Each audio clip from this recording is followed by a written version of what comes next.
I'm going to just set this up here. But what's to do about that if everything you read, how can you make conclusions? Or how can your conclusions be right? Well, of course, that's the problem. People say to me, well, why should we believe you? Exactly. And all I'm saying is, look at as many of the facts as you can. I'm going to tell you, I'm going to give you a biased presentation today. And I'll tell you that a bias is only a problem if you're not aware. Right? If you know something's biased, then you can find the opposite and draw your own conclusions. I'm going to give you a bias because I'm going to argue all you've heard up to now is a bias. You've only heard one side of the story. And I'm going to show you things that they're deliberately not telling you. You put it together. I didn't say good afternoon, I said afternoon. Make up your own mind. Right? Everybody's telling you what to think, how you should think, what you should see. Here we go.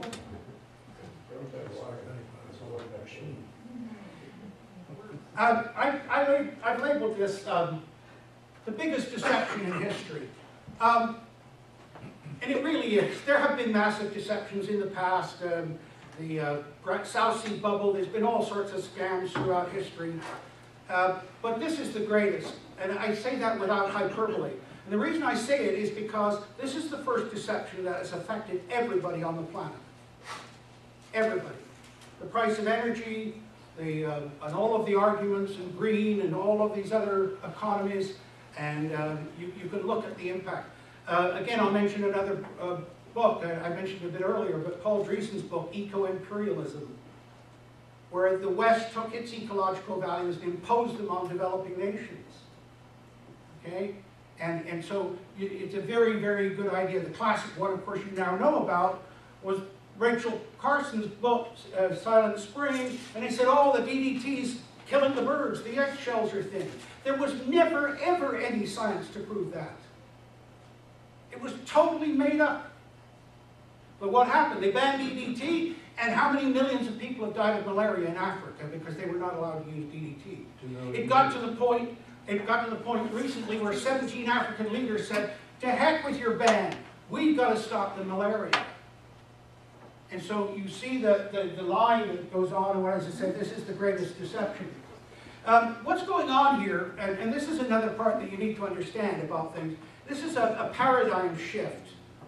Environmentalism was a change, the way of thinking that was necessary.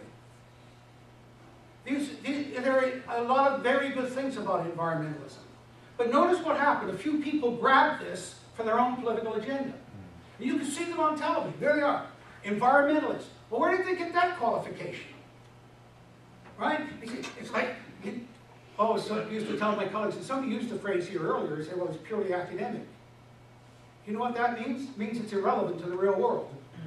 And the academics need to think about that.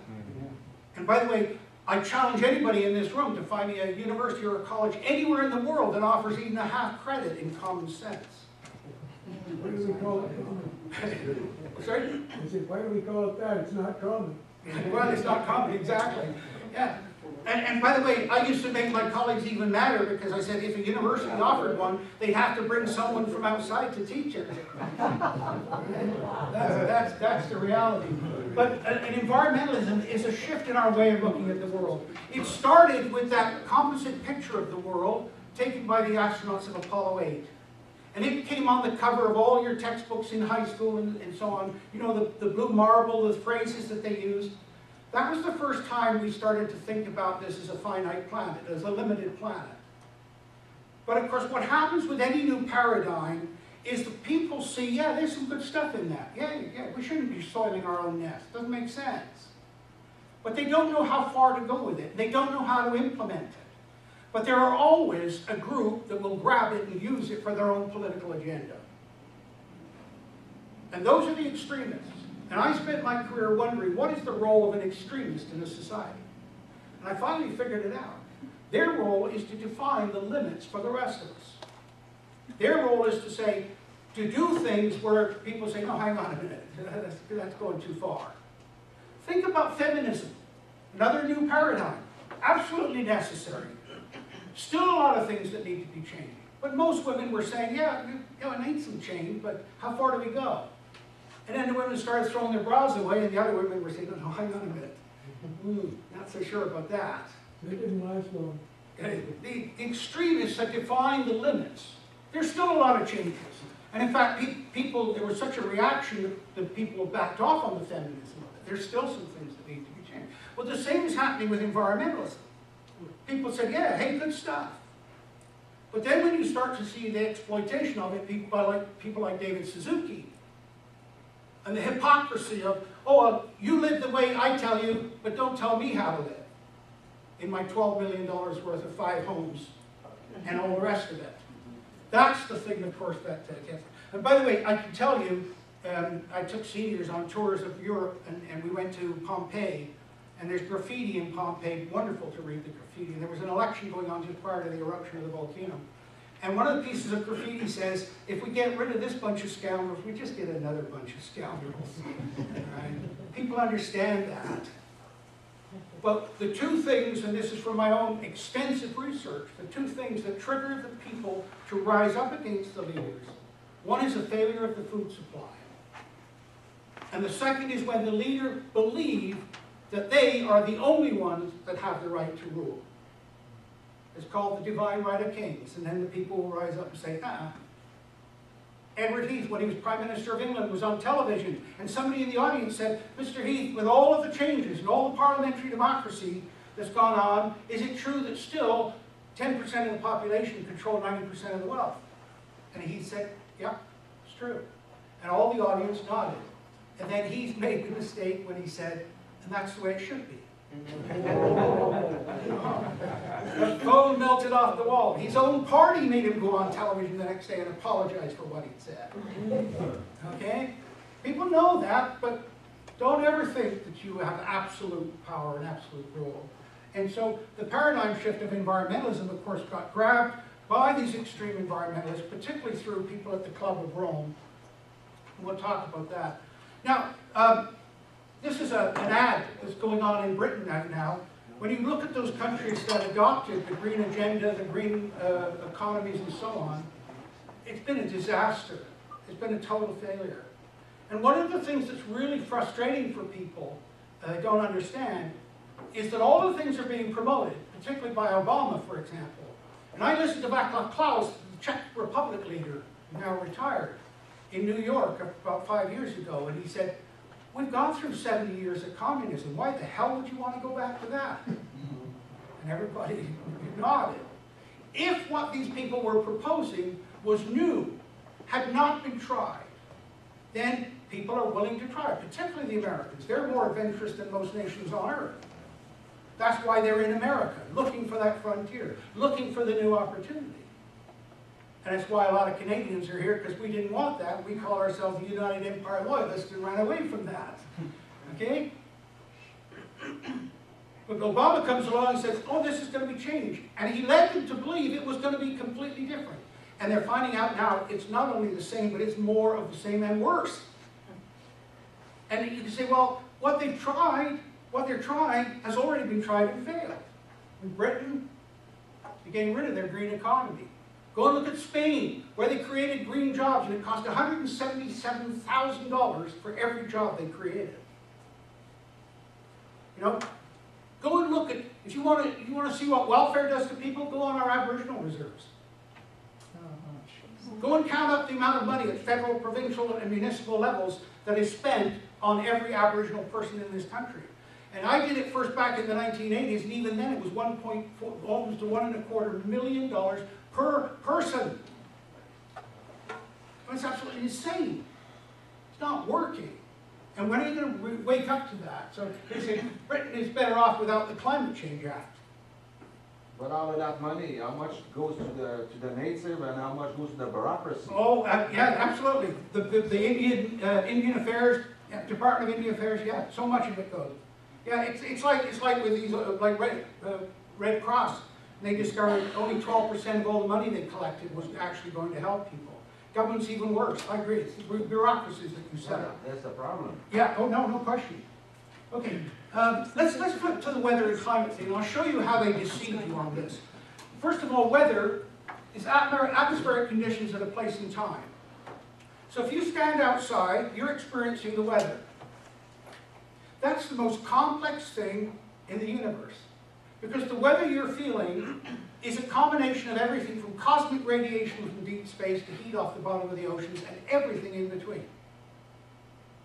To suggest that you can create a computer model of that is the height of arrogance and ignorance. There is no way.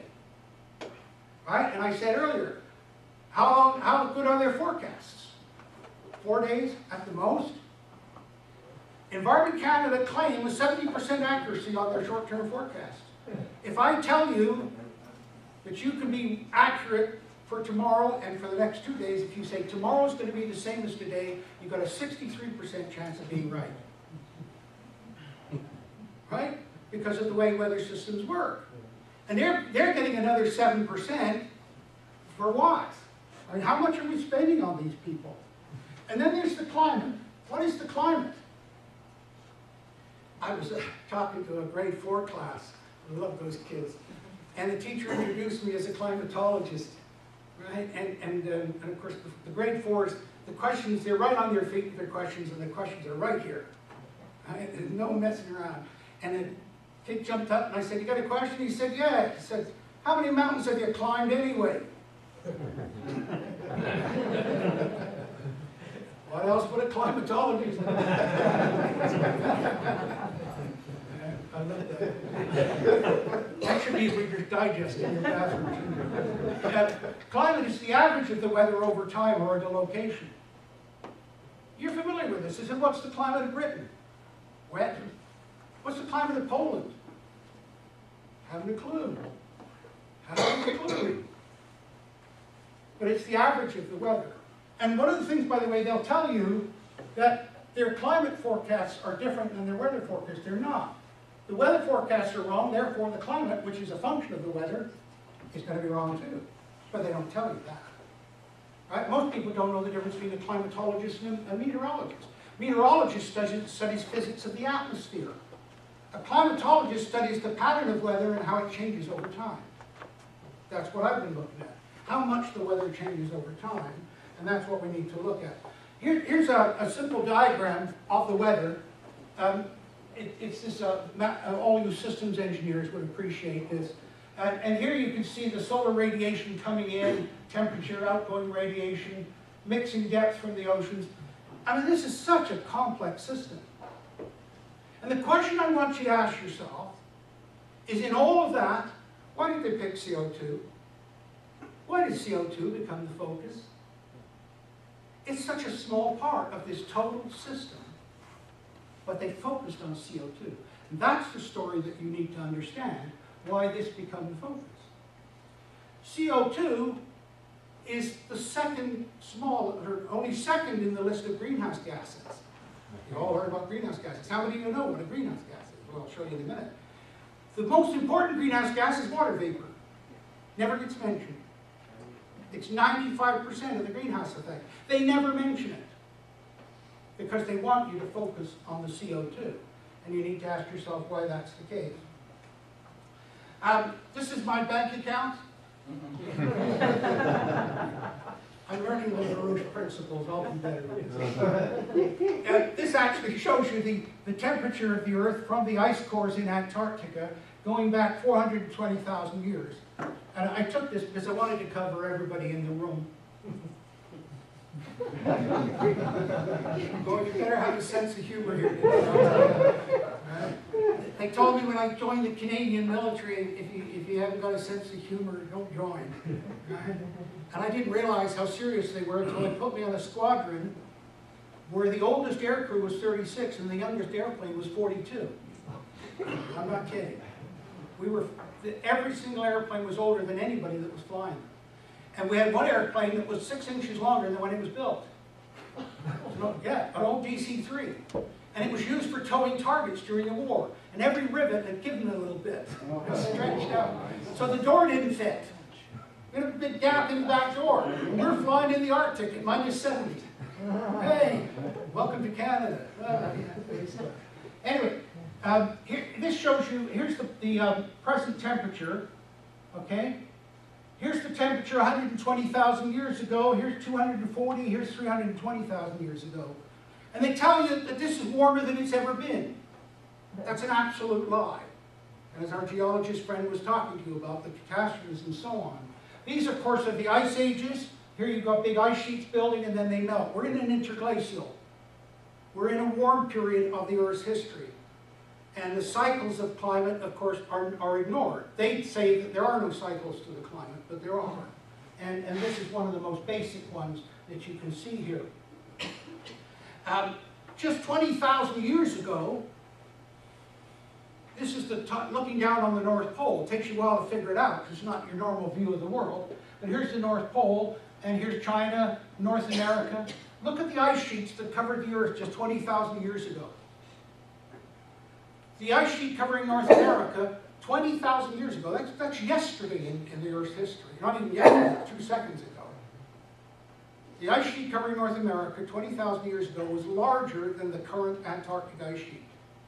And they're trying to tell you that climate change is more rapid now than it's ever been. It's so wrong, it's just unbelievable. But these are the lies that they're telling you.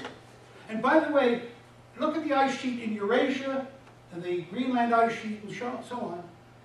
They're telling you about sea level. Well, let's get to that. Here's the North American ice sheet. You had one over the Rocky Mountains and the Laurentide ice sheet here.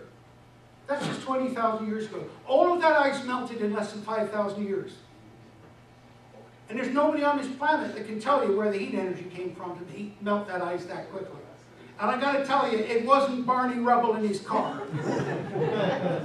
Okay? That's for sure. For sure. But where did all the water come to form that ice? The answer is it came out of the oceans. 20,000 years ago, the sea level was over 400 feet lower than it is today. But they're telling them, oh, the sea level's going to rise. The end of the world. Run for the hills. Send Al Gore money. So when you start to look at how this lowered the sea level, you wouldn't need the BC ferries. You can walk to the Queen Charlotte's. What a great day. Oh, sorry. There we go. This is the sea level change over the last 20,000 years. Here's sea level as it was 20,000 years ago. Here it is today. But Al Gore in his movie had all the land flooding and going halfway up the Statue of Liberty. So why did he do that? The answer is because if you say to people, what's wrong with global warming? They can't answer you. They can't tell you. Because they've been fed only one side of the story.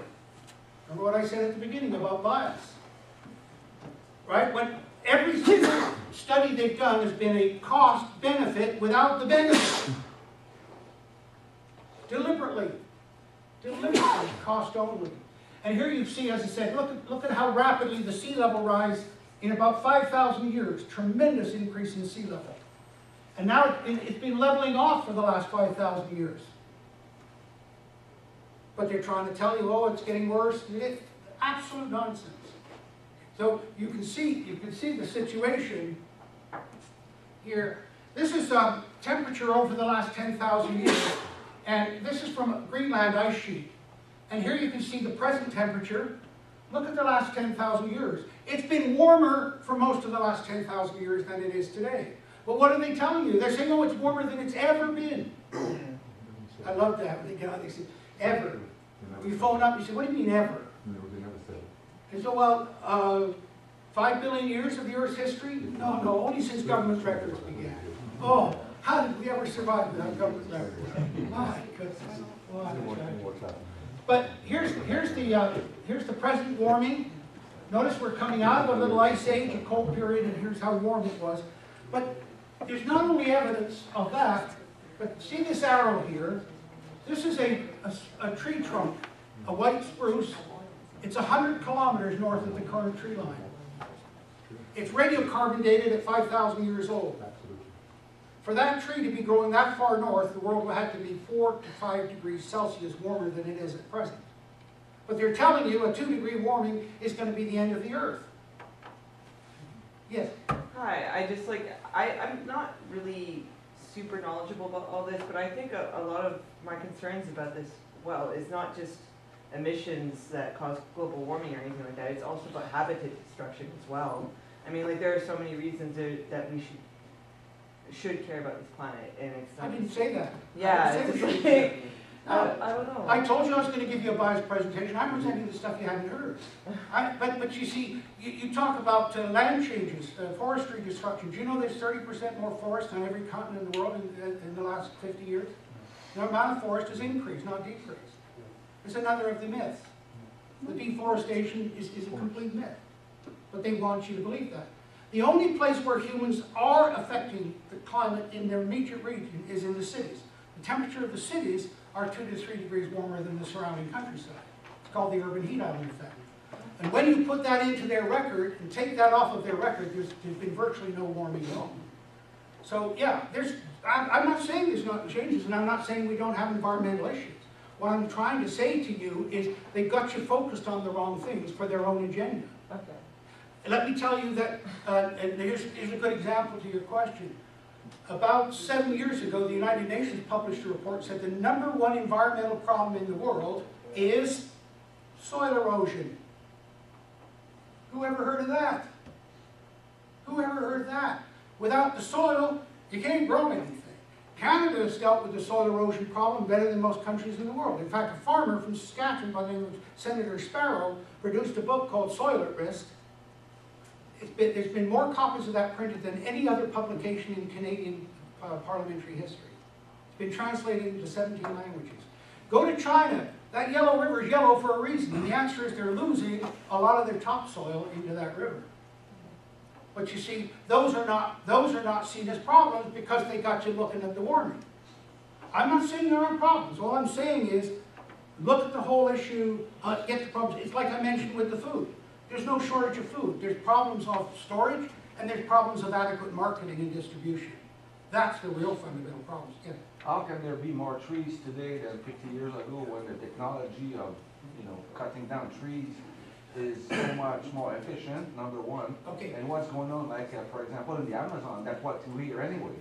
Well, there's a couple of reasons. One is of course, that they were cutting down forests unnecessarily. Did you know there's more land, or sorry, less land under cultivation in Canada today than there was in 1930? People got out of marginalized areas because they were not suitable for agriculture. And not only that, but the yield per acre has increased dramatically. Our ability to produce food per acre of land has increased enormously. In fact, I forget his name now, but I've been on platforms with him, but he wrote a book called Saving the Planet with Plastics and Pesticides.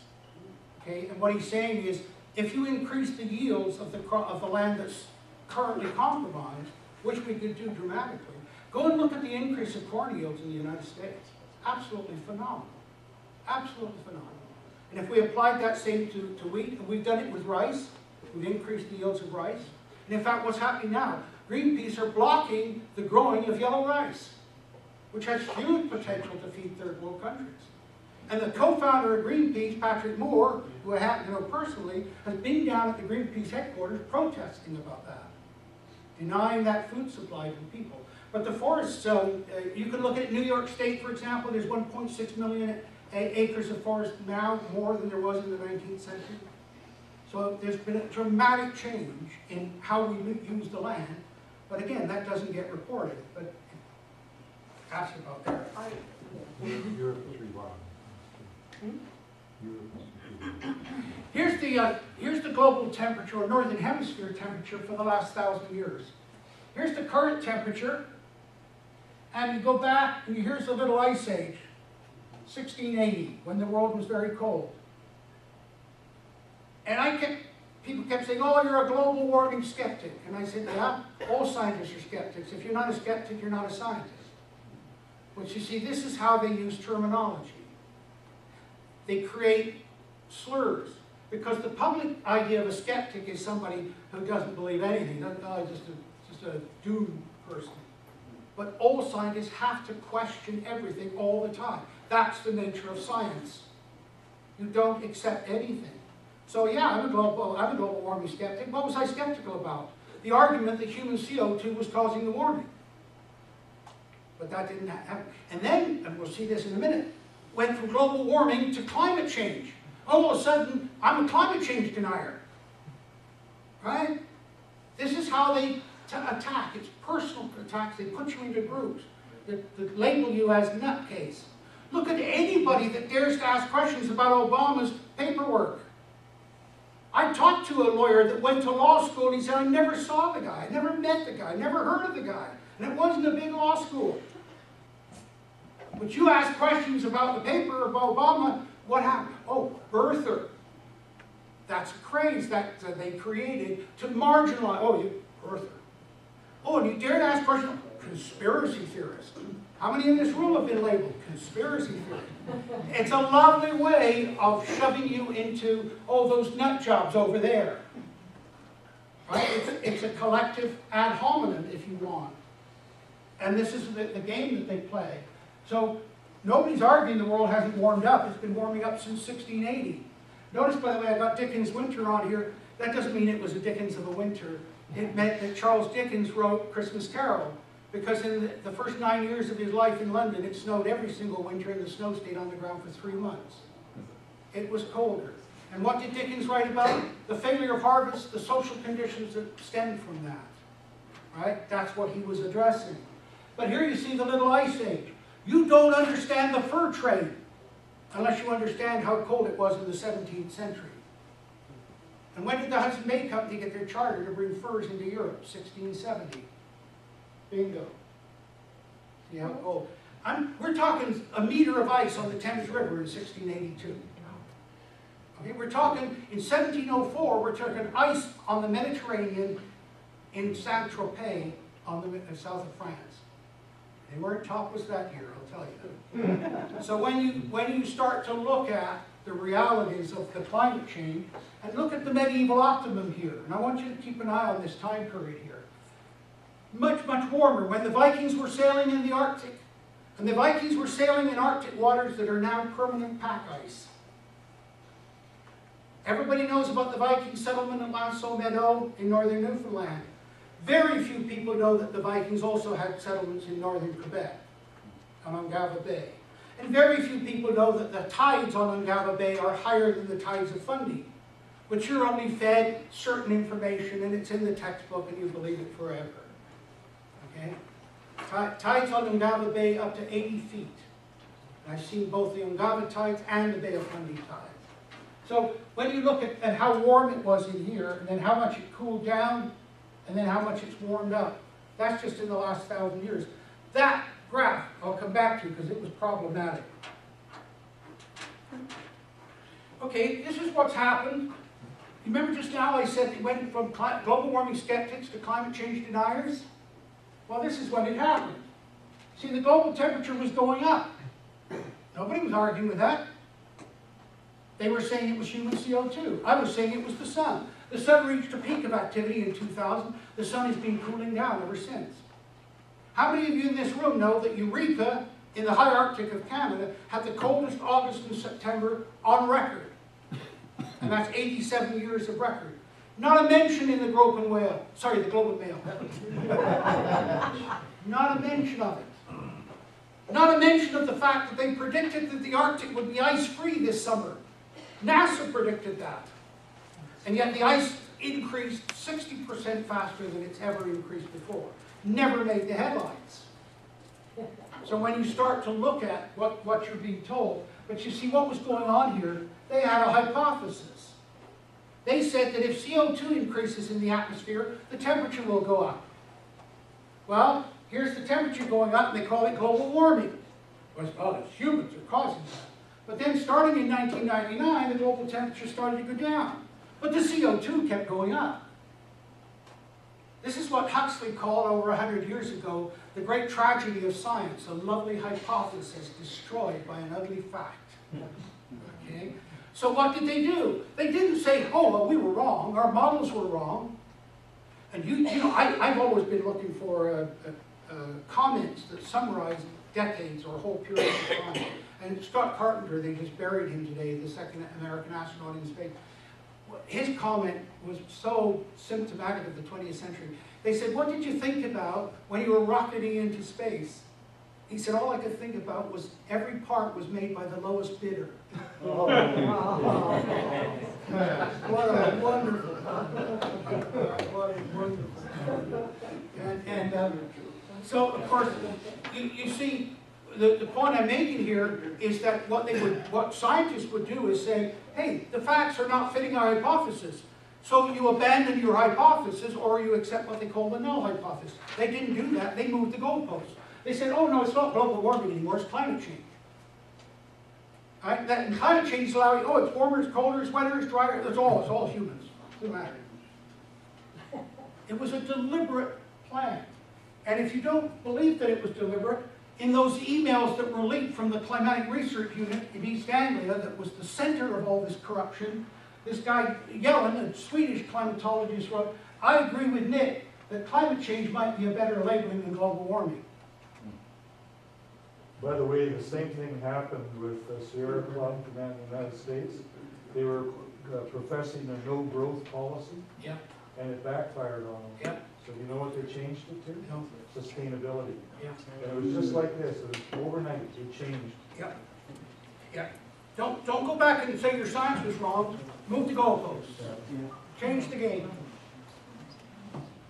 Here's the, now, just to show you, you can define science as the ability to predict. If your predictions are wrong, your science is wrong, period. It's that simple. Whether after 1995, that's 5 years after they started doing all this nonsense, their predictions were wrong by 400% in the first 5 years. Did they admit that? No. They stopped calling them predictions. They said, oh, we're doing projections. They started doing projections. And they started doing 3 projections. Well, here's their lowest projection, here's their best, and there's their highest. But even their lowest is not matching the reality. So even their projections are wrong. And in the last report in 2007, the International Government Panel on Climate Change said, oh, we're 90+% certain of our science. This comes out, they come out with a new report, and instead of saying, we were wrong, they said, oh, no, we're 95% certain we're right. In the face of the evidence. Right? But they knew that people didn't know what they were saying. They got the headline. That's all that matters. Tell the lie. And have it repeated in enough media that when it's repeated 3 times, it becomes fact. It's kind of like that old research thing with academics. They say if you copy from one person, that's plagiarism. If you copy from several, it's research. That's the difference. What's the difference between your green and your blue there? Oh, sorry, the HADCRUT is the Hadley Climatic Research Unit temperature. That's the surface temperature.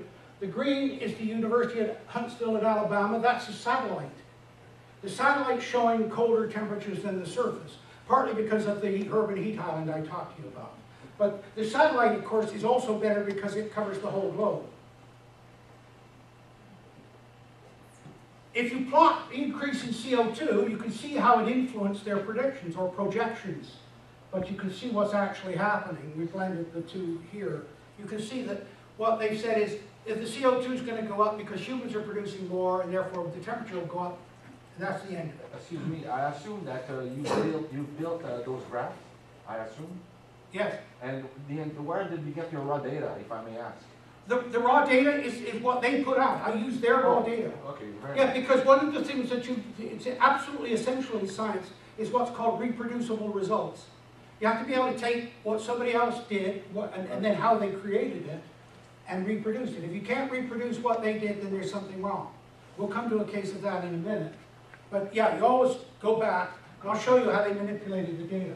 You heard that they're saying, oh, there's going to be more severe weather. There's no, oh, do you know what? This is the lowest year for tornadoes on record. Do you know what the worst year for deaths from tornadoes was? 1905. And there weren't many trailer parks then. Oh, I shouldn't joke about it. Oh my God. You just can't make this stuff up. 250 people died in 1905 from tornadoes. There were virtually no tornadoes this year. Here's the tropical storms and hurricane frequencies, 1971 to present. But what's Al Gore saying? Oh, it's the worst year ever. Obama said, yeah, in fact, it just passed legislation yesterday, executive order. We got to stop this extreme weather. What extreme weather? It's not there. It's simply not in the record. So, and you can go on and on with graphs like that. Okay, I want to show you this quote because this is absolutely stunning. This is by a German physicist and meteorologist by the name of Klaus Eckhart Plus. And he said, 10 years ago, I simply parroted what the IPCC told us. That's the Intergovernmental Panel on Climate Change, the authority on global climate. One day I started checking the facts and data, which is what I told you to do.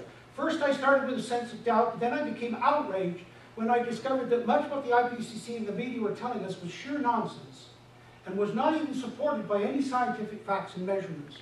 To this day, I still feel shame that as a scientist I made presentations of their science without first checking it.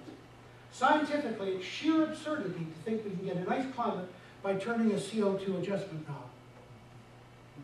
That is the most incredible statement for a scientist to make. But did you see that in the mainstream media? Not a word of it. Not a word of it.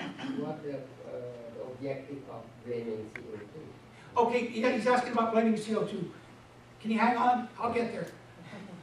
Okay. I mentioned about Al Gore, why they do the flooding, why they do. What most people can't answer, what's the problem with global warming? Given time, they invariably say the ice will melt, sea level will rise, polar bears will die, and cities will be flooded. That's what they'll eventually come back at you with. And of course, that's why Al Gore made so much of his movie about Arctic ice and so on. And I want to show you how they cook that data, how that is manipulated. I've been working on Arctic ice conditions going back to Moira Dunbar, a woman working in Canadian Arctic ice back in the 40s and 50s. So given the time, all are inaccurate or out of context, suitable there for Central Gore's movie. By the way, Gore getting the Nobel Peace Prize, I mean, what peace did he bring? I mean, just a piece of lies, I guess, but he deserved the Oscar. No, because it's from Hollywood. It's just pure propaganda. Pure propaganda, so he deserved that. We call it Oscars are for actors. Okay, this is, again, it's going to take you a while to figure out where you are. You're not used to looking down on the North Pole. Queen Elizabeth I looked down on the North Pole. She had John Dee draw her a map like this because she wanted to get control of the North Atlantic and North Pacific. That's how much she knew about the world and what was going on. More than our leaders today know. Okay? And here's the white is the Arctic ice. This is April 1st, 2007. This is at maximum extent of ice. You've got 15 million square kilometers of ice. Okay? Let's go to August of the same year. August the 26th of the same year. Look at what's happened to the ice now. How many people know that? That 10 million square kilometers of ice melts every single summer. That's normal. But people don't know that. And Gore can say, oh, the ice is melting. And if you look at it, every summer, 10 million square kilometers of ice, an area equal to the United States, it melts in approximately 150 days, a rate of 67,000 square kilometers. That's an area twice the size of Vancouver Island every single day. Yes? There is an open gap in Greenland of melting ice that Jan Arthus Bertrand, I think, the French photographer who made a movie Home. Yeah, there's all sorts of different conditions in the Arctic. I flew search and rescue in the Arctic, and for 5 years I know the Arctic conditions very well. There's always open ice in the Arctic. It's never closed up. When they come out with stories about open ice at the North Pole, that is not unusual. In fact, when John Ray went looking for the Franklin expedition, he took the first inflatable boat into the Arctic with him, called the Halkett boat. It was like a Zodiac boat, because he knew that at any time of the year he could have to cross open waters. This idea that the Arctic is totally frozen over is simply wrong. You get areas where there's more saltiness in the water, but most of the sea ice is fresh ice, fresh water. Because when water freezes, it precipitates out the salt. Okay? So, yeah, there's all sorts of different things that you can find with this. So here, but can you imagine you could have in the newspaper, you could put a headline. An area of ice twice the size of Vancouver Island melted yesterday. Oh my God, it's the end of the world. You see, they know you don't know what is normal. That's why you can get away with those scary headlines. They're reporting things to you that are perfectly natural, but you don't know they're natural. And then you say, oh, it seems like there's a story every day about the weather. Yes. But you know what that's like? That's like you're introduced to somebody or an idea, and every time you turn around after that, there that person is. They were always there. They were just not part of your world. You'd be surprised how selective your view of your world is and who you connect to. In fact, quite often I'll be walking along and I'll see a person and I'll think, I'll never ever see that person again. That a weird thought? It's really interesting. So, of course, the media start reporting events, and people say, oh, the weather's getting worse. So the media, every day there's a story. Yeah, perfectly normal events. But they want you to believe they're abnormal, they're not unnatural. Therefore, there's something humans are doing. And it's a different setup. This is the ice as of November 1st. Okay, it's recovered, already recovering. You can see most of the Arctic basin is already covered over with ice. And they predicted this summer there was going to be no ice in the Arctic. And they were absolutely 100% wrong. I thought they'd switch to the thickness. Well, the thickness issue came in, that was another of Al Gore's projects. And you can look up something called the Gore Box. The Gore Box is an area of the Arctic where he waived top secret classification as the vice president and got submarine runs under the Arctic ice, and then compared those with modern submarine runs in the Arctic ice, and they said, oh, the ice is thinner now than it was then, therefore the ice is getting thinner. The reality is they did two completely different months. They used completely different techniques of measuring the ice, and they call the area that he got cleared, classification clearance on the Gore Box. I mean, the story after story about how they've manipulated this data and obtained this data. So the ice isn't getting thinner at all. It's just They had submarines in the Arctic? sorry? They had submarines in the Arctic? Sorry. They had submarines in the Arctic? Yes. So did they call Oh, Harper? the submarines have always been going under the Arctic ice. I'm just kidding. Oh. I'm asking if they call Harper. Oh, yes, yeah. But, well, when we were looking for Russian submarines in the North Atlantic, we always said, if we found one, what do we do? It's like the dog chasing the car. What do we do if he catches it? They got CDs now. Did you see Yeah, that? we always thought we'd phone Ottawa and get a busy signal. He's with the Queen. Yeah. Incidentally, talking about that, Suzuki was on Australian radio, not recently, but a little while ago, when Chrétien was in power. Chrétien phoned him while he was on the radio and apologized to him for not getting the Kyoto Accords through the House. Can you imagine? You want to talk about influence that that person has? I mean, it's frightening. The polar bears, this was a completely contrived picture. The woman who took it was on a cruise ship. And she said the polar bears climbed up on the ice. There was ice like this all over the place. The polar bears climbed up to get a good look at the ship. Right? Possible food supply. Unbelievable creatures, the polar bears. But, of course, the polar bear is very recently evolved. They figure only in the last 100,000 years the polar bear has evolved. And the polar bear is one of the rare creatures where they're actually hybrids. They were originally an Alaskan brown bear that, because of the last ice age, moved out onto the ice and got white skins for camouflage, and so you see polar bear hybrids. So just that little bit of digging shows you. And here, by the way, the Inuit always insisted the bear's demise was greatly exaggerated by scientists doing projections based on flyover counts, but their input was usually dismissed as the rambling of self-interested hunters. The Canadian government had a conference on polar bears 2 years ago in Toronto. They told the Inuit leaders, don't come. Because the Inuit leaders wanted to go down and say, there's lots of polar bears. And Mitch Taylor, who I've known for 30 years, was also told not to come. And how many people in this room know that each Inuit family is entitled to hunt one polar bear a year if the numbers are adequate? And the elders decide that, but they can sell that hunting license and they can get as much as $120,000 for a polar bear license. It's a $3.5 million industry for the Inuit people. Nobody ever tells you about that. Okay? So when you start to look at the...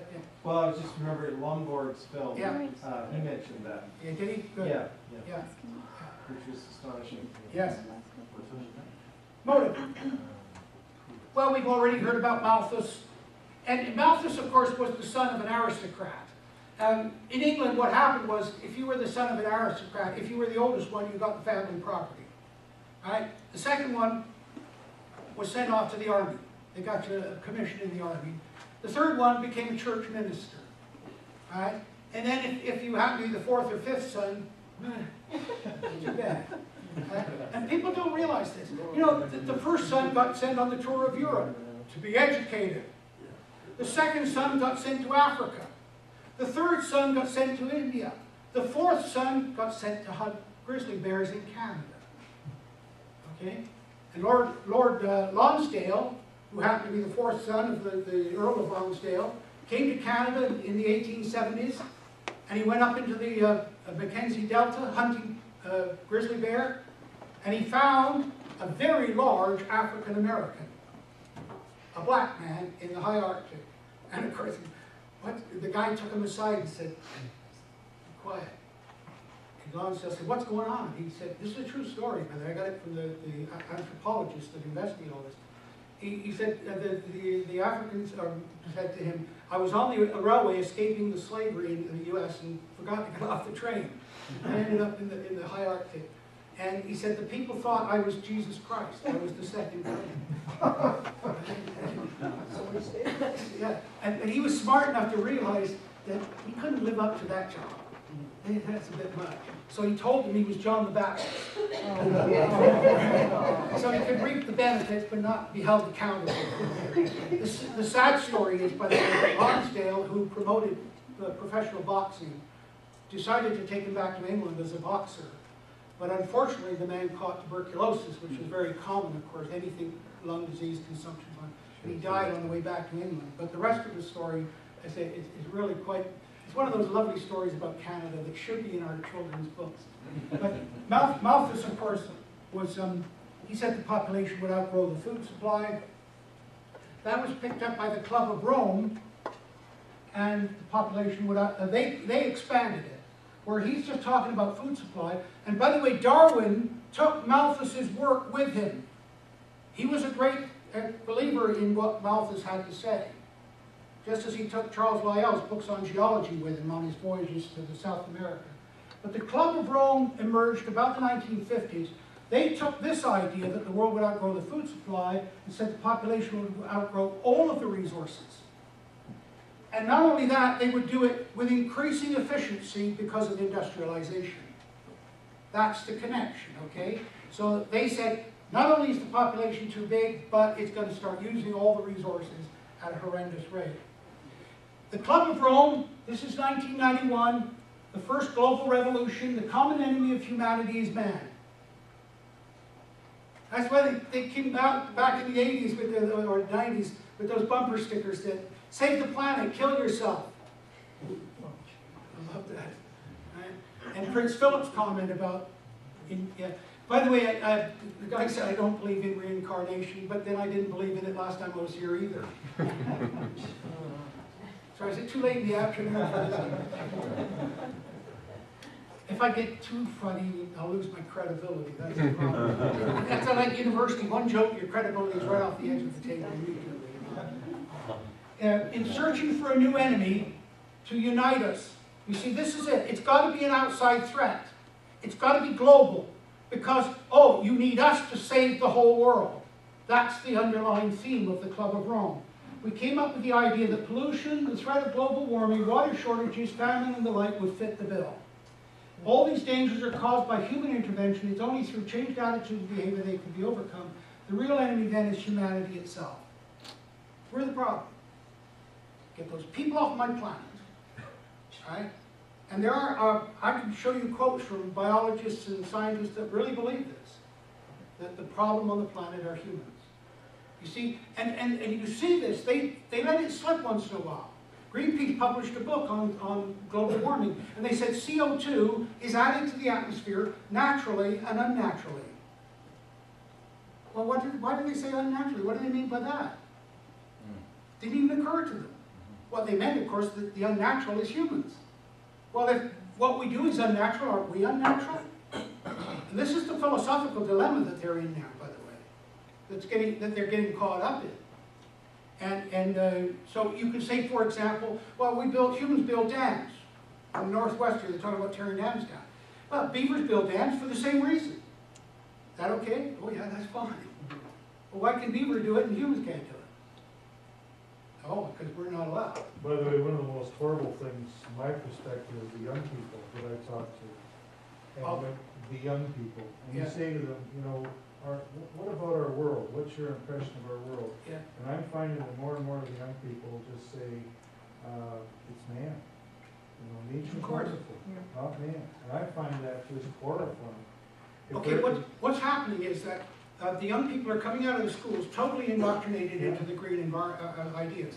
They go to the university. Traditionally, young people went to the university, challenged the old parts like you and I, and said, hey, we need new ideas, we need new ways of looking at things. That's not happening now. The new young people come in fully indoctrinated, and it's the old people, like you and I, that are starting to say, hang on a minute. You know, that's why it's the old people that are skeptics. It shouldn't be that way. They've turned the whole thing upside down in terms of thinking. This is Senator Tim Wirth. We've got to ride the global warming issue. Even if the theory of global warming is wrong, we will be doing the right thing. Let me tell you how much he cooked the books. This guy arranged for James Hansen of NASA to appear before Al Gore's committee in 1988. He appeared and said, humans are 99% certain humans are causing global warming. He had no evidence to support that whatsoever. In fact, it's completely wrong. But you know what Wirth did? They went to the weather office and said, what's the hottest day of the year in Washington? And they found out, and that's the day they held the hearings.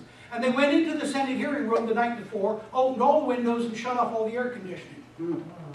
Absolutely true. And you can read that on Frontline, PBS Frontline, the whole story. We're bragging about it. You want to start talking about cooking the books and creating scenarios? I mean, this is astonishing. These people should be in jail. But that statement is adopted by all kinds of... Of course. It's absolutely incredible. Oh, yeah. Guess where he is now? He quit being a senator. He's now at the United Nations. What a surprise. Yeah. No matter if the science of global warming is all phony, climate change provides the greatest opportunity to bring about justice and equality in the world. Right? Using science and environment for a political agenda. This is Christine Stewart, the Canadian Minister of the Environment. Now, at least she's honest about it. At least she's honest about what her agenda is. But people say things and the public don't listen and don't, well, what are you really saying? She's not a minister anymore. No. I'll just show you this very quickly. We've got, somebody once said the mind can absorb what the behind can endure. I'm afraid we might be close to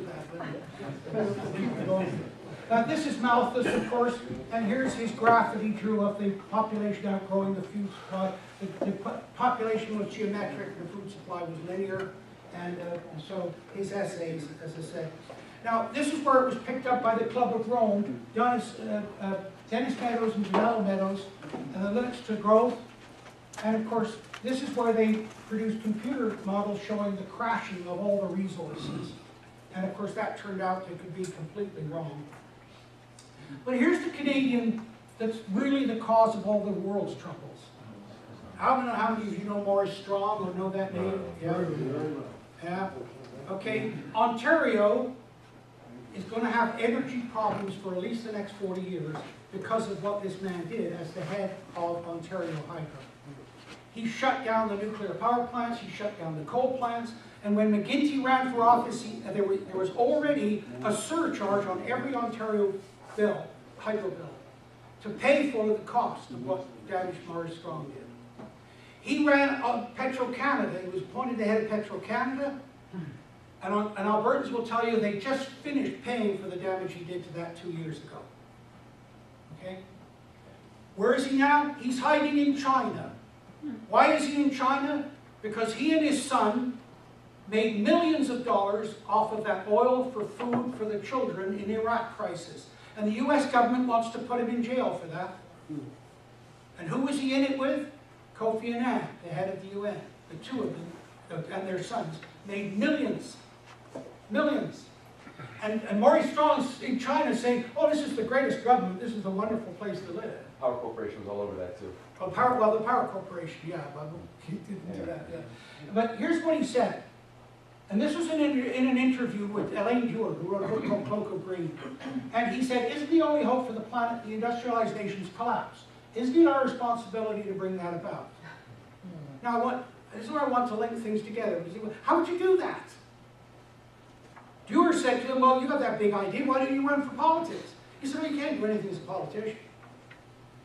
Very true statement. And our dear friend Conrad Black, they said to him, why aren't you in politics? He said, I don't need to be. It's one of those quiet little comments that tells you everything you need to know. Right? Everything you need to know. But it slides by people's ears. They never stop to think about what he actually said. Well, when Dewar said to Strong, well, what are you going to do? He said, I'm going to go to the UN, where I can get all the money I want and not be accountable to anybody. And he went, in 1992, he set up the United Nations Environment Program. And here's what Elaine Dewar, this is what she concluded after spending 5 days with the guy. That Strong was using the UN as a platform to sell a global environment crisis and the global governance agenda. That's what he was about.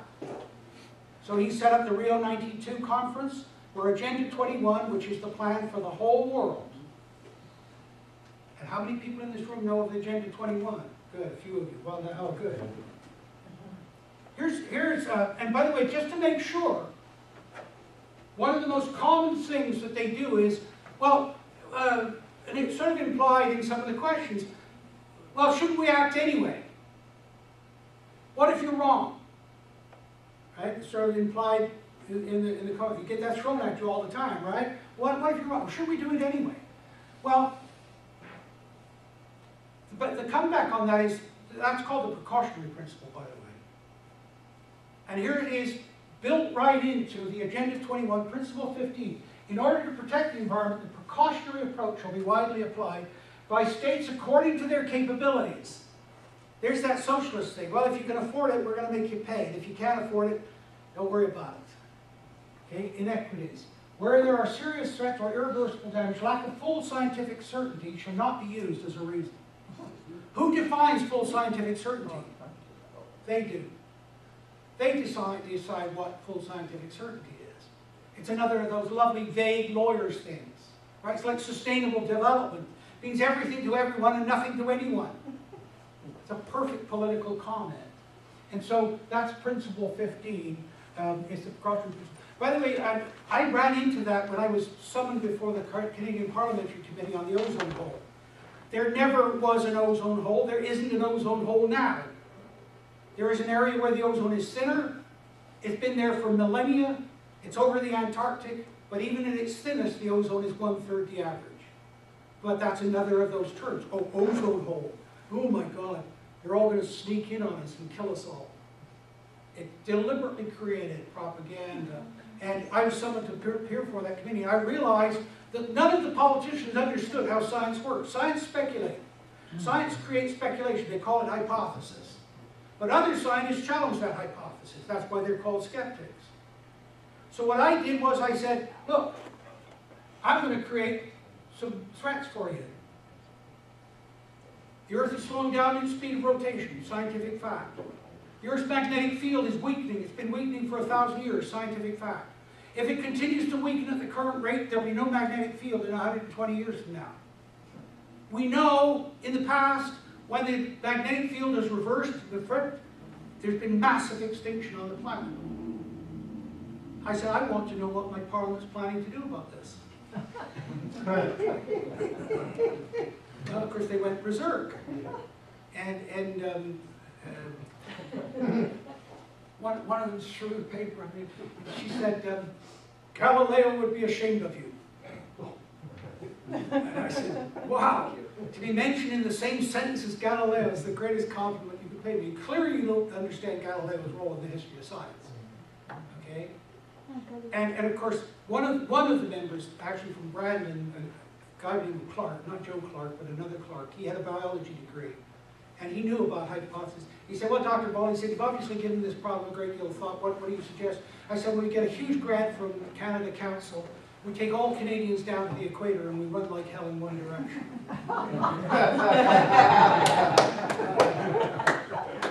They got really angry at that. They got really angry. Well, you can't have a sense of humor in the House of Commons. And you certainly can't show it. But this is the precautionary principle built right into Agenda 21. Here's what Maurice Strong set up the political process. He got the United Nations Environment Program, Rio 92. They recently had Rio Plus 20, which turned out to be a bit of a bust. And then, of course, on the other side, he set up the scientific side, which was the Intergovernmental Panel on Climate Change. This is all orchestrated by him. He did it through the World Meteorological Organization, because that way he got control of the bureaucrats of weather in every country in the world. And he could control the bureaucrats in the Weather Office, and they were the ones that determined how much money went to climate change research and who got the money. In Canada, if you're a scientist, you get your funding through the Canada Science Foundation, which is arm's length from government. If you're in medical, you get it from the Medical Council, which is arm's length from government. If you're in the humanities or the social sciences, you get it from SSHRC, which is arm's length from government. The only research funding that went straight from a government department to the scientists was climate change research. They kept complete control of it. Remember I said $6.8 billion? And where did they get that money from? They closed down weather stations because they needed the money to fund their political activities. Bureaucrats. Mary McCarthy said, you know, bureaucracy, the rule of no one, the modern form of despotism. And that's what's going on. The bureaucrats have taken over. And of course, Strong knew that. That's why he set it up through the WMO. Okay, now at the focus and research. How many times you've been in an argument, you argue and argue back and forth, and then somebody said, well, let's define the terms, and you find out you're actually agreeing with each other. Yeah. Right? You've all been through that, sitting on your case of beer at that party at 2 in the morning.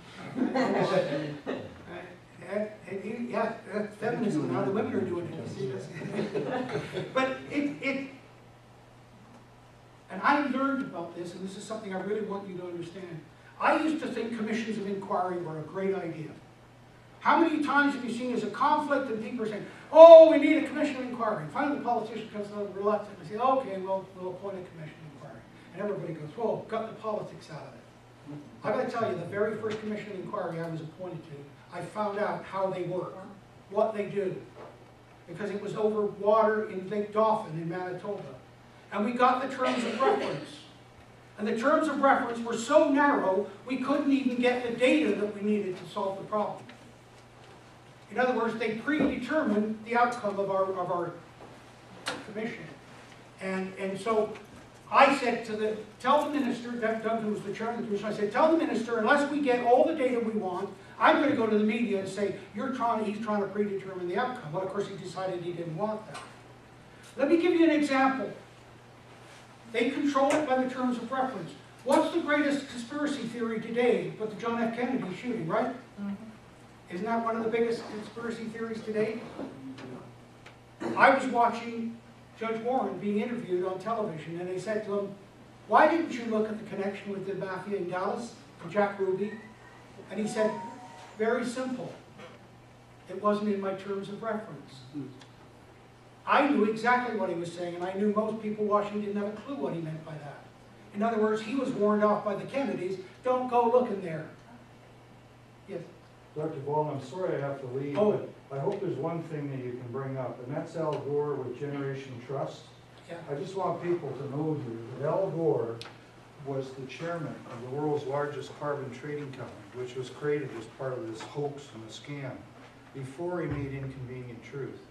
And to think that he stood there and said that the oceans were gonna rise and we're all gonna die, without telling the people, by the way, I want you to know that I am the world's chairman of the world's largest carbon trading company in Europe.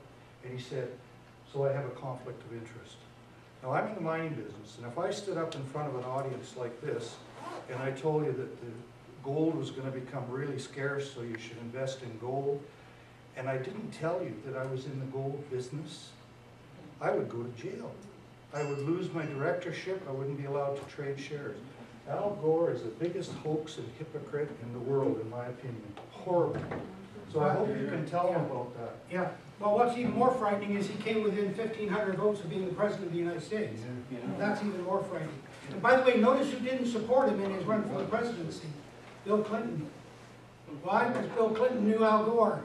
And I can also tell you, by the way, the reason Gore's wife left him is because he was a bigger philanderer than Clinton was. And his wife finally had enough of it and left him. Anyway, I'll just show you this very quickly. I'm sorry, I'm going far too long. They define climate change this way. A change of climate which is attributed directly or indirectly to human activity that alters the composition of the global atmosphere. In other words, they only look at human causes of climate change. They don't look at natural variability. The problem is you can't determine human effect unless you know how the mountain causes natural climate change. But that's what they're doing. They narrowed the definition. Well, we're only looking at the human part. But how do you know if you don't know how it changes naturally? Oh, we're not looking at that. This was done deliberately to limit it, just like with the Warren Commission. I talked about CO2. Why the focus on CO2? Well, of course, it's to shut down the industries. That's what Strong wanted. If you wanted to close down an industrialized nation, how would you do it? You could say, well, we'll cut off the energy flow. Well, people would scream right away. Look at their lineups when they're yelling when the price goes up. But if you could show the byproduct of that engine, CO2, was causing the runaway global warming, then you could blame the industry. And of course, that's what they did. They said CO2 is causing runaway global warming. And by the way, they also lied to you about that. Because they don't call it CO2 anymore, they call it carbon.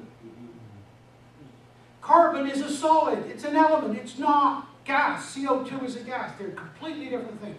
You got the President of the United States on television saying carbon pollution. That's not what he's talking about at all. It's a complete lie. But that's what they're doing here. Yes? Carbon monoxide, is that That's a different gas. Is it a global war? Is it a No, it's not one of no. The global warming gases are here. Water vapor, 95% is water vapor. right? Okay, CO2, what is up to, they're claiming it's now up to 4%. Methane, of course, they went after that. Remember they were blaming the cattle and the Cattlemen's Association? But what happened there? The number of cows increased from 120,000 120 years ago to 86 million in North America. Nobody's denying that. But in that same time period, you went from 100 million buffalo down to 120,000 buffalo. You telling me the buffalo didn't produce methane? Maybe that's why his head's so big. Hanging on to that methane. And they never mentioned, nobody ever mentioned the 250 million cows in India. And nobody ever mentioned that the major source of methane from human activities is rice paddies in Asia. See, that's third world. Oh, you can't get the industrialized nation. They're the problem. So everything you look at indicates what's going on. What about the permafrost that is apparently melting and generating methane? Okay. Well, the methane, there's two places the methane, one from the permafrost melting, the other is from the thawing out on the bottom of the oceans. That's called class rate methane. There's vast deposits of it. It's a huge potential energy source, but they're already saying it's deadly. Japan last month started an expedition, $700 million to start extracting class rate methane from the bottom of the oceans. The Arctic methane and permafrost is not melting. I showed you what's been happening with the sea levels and the ice. After the ice retreated, yes, the methane started to be released, but the levels haven't changed at all. And don't forget the termites. Oh, the termites, yeah. You know what happened to the termites? They said the termites have increased and they're producing more methane. Turned out the guy had his numbers wrong by a factor of 4. be miscalculated, so they went through that. I discovered that in California alone, there are 5 different species of termite, and they thrive in everything Yeah. from the swamp to a desert. Yeah, yeah, but we gotta learn to eat termites, that's what. Yeah, anything, nothing bears investigation, as you're implying. This is, by the way, this is the last 600 million years. The blue line is the temperature over the last 600 million years. The red line is the CO2. Al Gore is telling you we're at the highest level of CO2 ever. Look at it, it's the lowest level ever. Here we've got 5,000 parts per million. Over the last 300 million years, our geologist friend is gone, but you notice here that the average level of CO2 in the atmosphere over the last 300 million years is 1,000 to 1,200 parts per million. 3 times what it is today. Yes? Time we're concerned with, really though, is the last 100 years and the next 100 years, not the 10,000. That's what, those are the only factors. We don't worry about the ancient past or the really distant future. We want to know what are the chances for us being in good condition in the next 50. That's the only thing that matters. Oh, I couldn't. Then why talk about 10,000? No, but you have to put it in No. the historic and geologic. No, we don't live then, we live now. I want to know how dangerous or not dangerous it is now. I'm telling you it's not dangerous at all. Well, let's just talk about the last 100 and the next 100. Yeah. That's the only period that I want to know about. But the reason I'm doing what I'm doing, sir, is because they're the ones taking this out of context. No, When you put it into context, you see that it's well within that. No, they don't. No, they don't. They're talking about the emissions now, not the emissions 1,000 years ago. Well, okay, but then I can't argue with you, sir, because that is exactly what they're doing. Al Gore is telling people that the current level of atmospheric CO2 is the highest level ever. No, he did not say that. He did say He said that in the highest level in the last period. No, they said. Well, that's the only thing that matters. No, not quite. It doesn't matter what happens. Well, if that's what you think, then, sir, I'm afraid you have to take into Well, account. my grandparents were not alive, and my children will not be alive. And they want to be alive in the next 50. I want to know what's happening in the next 50. All right. Let's look at it this way. Next September 6th, 2014 is the 75th anniversary of declaring war on Germany. How many people in 1939, September 6th, predicted what was going to happen in the next 75 years? In the environment, you mean? Nobody. Nobody. I'm not talking about the Not war. one person. I know. But in the last... In fact, in the year 2000, they asked 200 famous Americans to predict what's going to happen in the year 2050, and only one of them is going to be right, and that's Dennis Miller. And I hate to be flippant about it, but Dennis Miller said in the year 2050, there'll be a lot of 70-year-old people with stupid tattoos on their bodies. Because that's a fact. I know it sounds flippant, but what I'm telling you is you cannot look at the future and know what technological changes are going to be made. That's the point they're making about nuclear fusion. I mean, look at the peak oil. They said, oh, we're going to run out of oil. Now we're finding out there's oil everywhere. Too much. Okay, but yeah, I'm going to take one more question because I've got to finish up here. I'm just actually more curious to know about fusion energy and Yes. what are the benefits of that? Like, why should I, as a young person, be concerned, and why should I support something like that? Because the quality of your life, the longer life, the better health, all of it is due to the development that's been going on. But what they've done is they've tried to demonize that and say that whatever humans are doing, I mean, look at anti-humanity. They want to get rid of people. And they want to get rid of not only people, but everything they've done. Everything we've done is wrong. And it's simply nonsense. They don't say that. Can I address that just for a Yeah. second? Okay. A group of archaeologists, anthropologists, geographers, ecologists got together and have done an incredible study, and there was an article, it was an op-ed in the New York Times, but it's very interesting. And all these people were radical environmentalists, Okay. or semi-radical environmentalists. And they did their research based on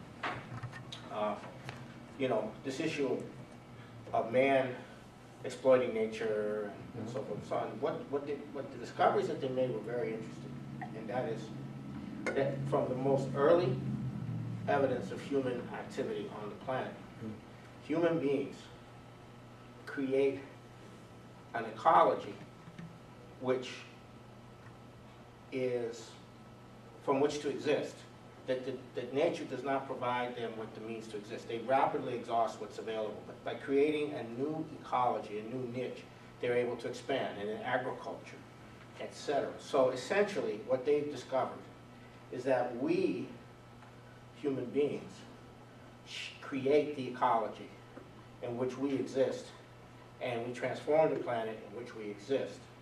And that if we don't do that properly, we are going to suffer. And therefore, the future of the planet is being determined by our changes that we're making in the planet. And it's not, and if we shut it down, if we shut down what we're doing and we don't develop, then we have wars, we have collapse, we have all of that. And then they were able to show that. So what ecology, the ecology of the planet is totally interwoven with human development, not just in the last 50 years, or the last 100 years, but in the last, hundreds of thousands of years. And therefore, but these were all environmentalists. These were all people who had the view that man was a problem. And they now realize that man is a problem if he doesn't develop. Incidentally, I'll just... Sorry about that. No, that's fine. I'll just finish here by saying that you go to the commercial greenhouses out in Delta, they're pumping up to 1,000 to 1,200 parts per million CO2 into the greenhouses.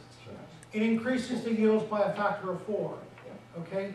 And that seems to suggest, and Dr. Sherwood-Idso's done hundreds of different plants, and this suggests that the plants obviously evolved to an ideal level of 1,000 to 1,200 parts per million. That they're, in fact, you could argue that the plants are now malnourished. And we know, because of the increase in CO2 in the atmosphere in the last few years, that the amount of vegetation on the planet has increased. NASA satellites are showing that. So, okay, the fundamental assumption is CO2 increases because of temperature increase. Here's the ice core record from Antarctica. The blue shows the temperature, the red shows the CO2. When this first came out in 1991, I remember when the French Petit and Jousel brought this out, and everybody jumped on it and said, oh, there's the proof, look at the temperature going up and down with the CO2. Jousel, the Frenchman, said, don't rush to judgment. This is 400,000 years on a 4-inch graph. And what they don't tell you is it's smoothed by 70 years. So it's not representative of year to year at all. And you take 70-year smoothing, it takes a lot of the variability out of the graph. It takes a lot of the explanation out of the graph. But what we now know is in every single record we have, the temperature changes before the CO2. So their fundamental assumption is absolutely wrong. They're saying CO2 increases temperature. In fact, it's the other way around. The temperature increases CO2. But this is one of the turning points. I'll just go through this very quickly. The computer models they talk about are actually mathematical models. They create a mathematical model for each block in these grids. Look at the grid that they've created. We've got virtually no data for most of the Earth's surface. We've got virtually 70% of the oceans have got no data. What did they build their computer models on? And then when you get above the surface, there's even less data. What did they do? They created artificial numbers. They said, oh, well, we'll parameterize. And so they said, if we've got a station here, well, we'll assume it represents the temperature for 1,200 kilometers around that station. Well, think about 1,200 kilometers around Calgary and how many different climates you got. But this is the fudging they had to do to build their computer models. This is, and of course, this is exaggerated because each of these is a weather station. But look at the distribution of weather stations. It's not representative at all. So what's your computer model built on? Of course your computer model is going to be wrong. In his autobiography, Hubert Lamb, who I had the privilege of him helping me with my doctoral thesis, said it was clear that the first and greatest need was to establish the facts of the past record of the natural climate in times before any side effects of human activities could well be important. Okay? Which speaks to the gentleman's question about 100 years. The situation is worse now. We've got less weather stations in the world than we had in 1960. They closed weather stations. Cruise ships too. And here's the Canadian model is the worst of all the models. Is that Weaver's model? That's Weaver's model. Yeah. Professor Weaver at the U of A, who's now, by the way, in the cabinet, in the BC cabinet for the Green Party. Not in the cabinet. Yeah. 14. No, he's Shadow not. cabinet. No, but he was appointed by Campbell to the Climate Action Committee, and they're the ones that brought out the BC carbon tax. Yeah. Right? It was completely unnecessary. So his political crossover with his science is really questionable. Well, he's become honest. Yeah. Here's Environment Canada. I'll just show you this quickly. This is their 12-month, 10 to 12-month forecast. This is their forecast for the coming 12 months. And this is a map that shows how accurate they've been in the past. So going back over the 60 or 70 years they've been doing these forecasts, the gray area is less than chance. In other words, you could toss a coin and be more accurate than their computer model. What's amazing is that they put this on their website. I mean, who could put these kind of results about their work on the website and keep their job? It's absolutely stunning. The arrogance, of course, of doing it is they know nobody's going to hold them accountable for it. But here it is. Look at the precipitation. 95% of the map, less than chance with their computer models. And yet they're the people that are telling you, oh yeah, we know for certain what's happening in the next 50 and 100 years. I'll go through this very quickly. Major things they leave out because they're only looking at human causes, solar factors, incoming solar radiation.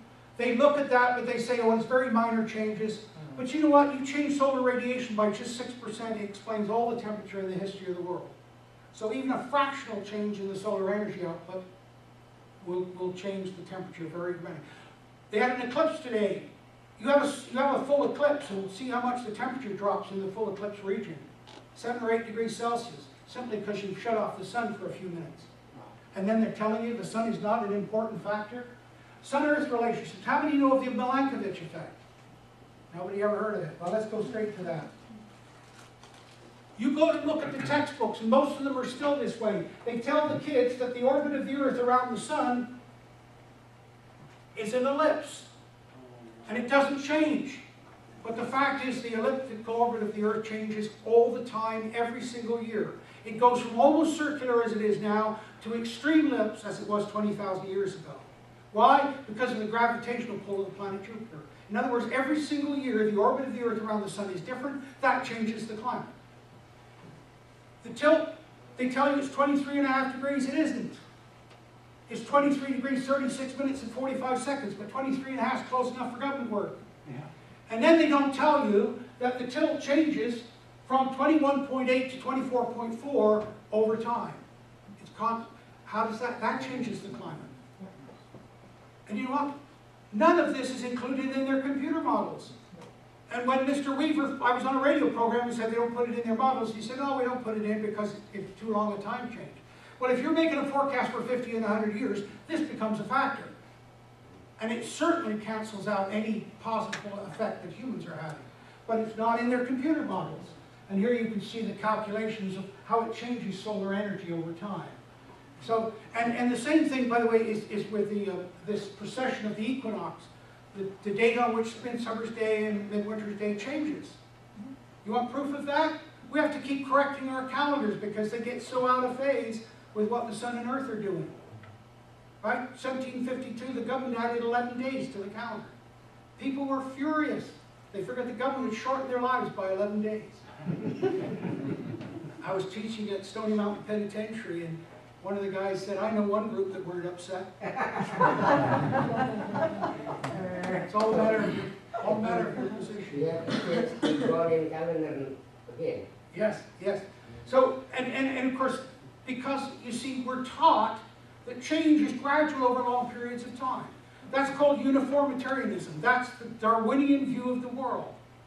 But Darwin himself knew that change was dramatic and occurring all the time, but he didn't dare say that because he was already in trouble with the church. And so Darwin said, no, no, change is very gradual. Not true. Simply not true. And of course, it then means that if you say, well, change is very gradual, sudden change, oh, then that's not natural, must be something humans are doing. And what's happened now is there's no scientist that will say, hey, Darwin was wrong. Darwin knew what the limitations of his theory were. But if any scientist came out and said Darwin was wrong, immediately they'd, oh, here, all the creationists leaping out of the closet. Jimmy Swaggart coming out of the motel. So you can see the problems that science has got itself into as well. It's become more dogmatic than the religion it replaced. And you can see that in so many ways. But that's the miraculous. I check your own schools. Are they teaching this in the school? Are they still telling the kids the orbit doesn't change?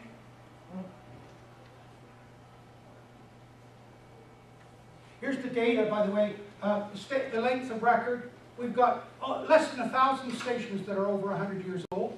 So we asked about the 100 years. The number of stations has declined starting in 1960, dropped dramatically. The coverage of the stations is reduced as well. That's from NASA. That's not my data. And here's what Professor McKittrick at Guelph University found, that as the number of stations declined, starting in 1960, but particularly in 1990, the temperature went up. So the temperature increase was a function of closing weather stations, not of an actual increase in temperature.